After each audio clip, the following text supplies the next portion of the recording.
I'm Maren Morris, and in honor of Women's History Month, we are spotlighting some incredible female songwriters in country music. I met Liz Rose 7 years ago. We both are from Texas, and I just fell in love with how real she was and not fazed by any of her songwriting accolades. Her catalog is just insane, and obviously I was a massive Taylor Swift fan and grew up listening to all of those Liz Rose co-writes on those Taylor albums. She and Lori McKenna and Hillary Lindsey, the Love Junkies, I wrote my song Hummingbird with on my new record. I found out I was pregnant the day that we wrote that song, and I went to Liz's house where the write was, and they were the first people after my husband that I told that I was pregnant, and then we wrote the song Hummingbird, which is actually about my baby. I feel like I'm always gonna be tied to Liz in that way, and I don't know, it's just a Texas thing. We are like linked for life. Hi, I'm Liz Rose, and I've written songs for Miranda Lambert, Carrie Underwood, Taylor Swift, but today we're gonna talk about a song that I wrote for Little Big Town called Girl Crush. I got a girl crush. The Love Junkies are my best friends in the whole wide world, my sisters. That would be Hillary Lindsey and Lori McKenna and myself. We, for years, have gotten together for 3 days every couple of months, and we have a slumber party, and we just write for 3 days. One morning, Lori and I were up, and I was making eggs, and Lori was making coffee. And Lori said, I have this idea called Girl Crush. And I immediately said no. I immediately said, that's a terrible idea. And she kept, well, no, I swear it's a good idea. And Hillary came downstairs, and Lori said, Hillary, I have a song idea I want to write today. It's called Girl Crush.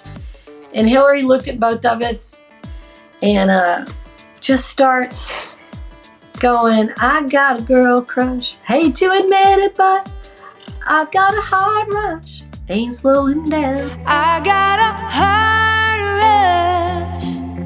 Ain't slowing down. You mean like that? And we jumped on the couch, and this little song fell out. It wrote itself. That song knew what it was going to be, and we had no control. And when we were done, we went, this is kind of cool. We kind of let the song just be what the song wanted to be. And luckily, it wanted to be a hit.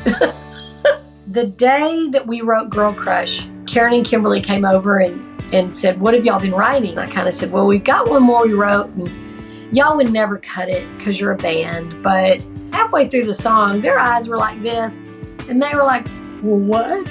What makes you think we wouldn't cut this? Absolutely, we're cutting this. We never felt like we were taking a risk with Girl Crush because we just thought we had a great song. And we knew what it was about. All that stuff about it being, calculating and clever, and it had this hidden message.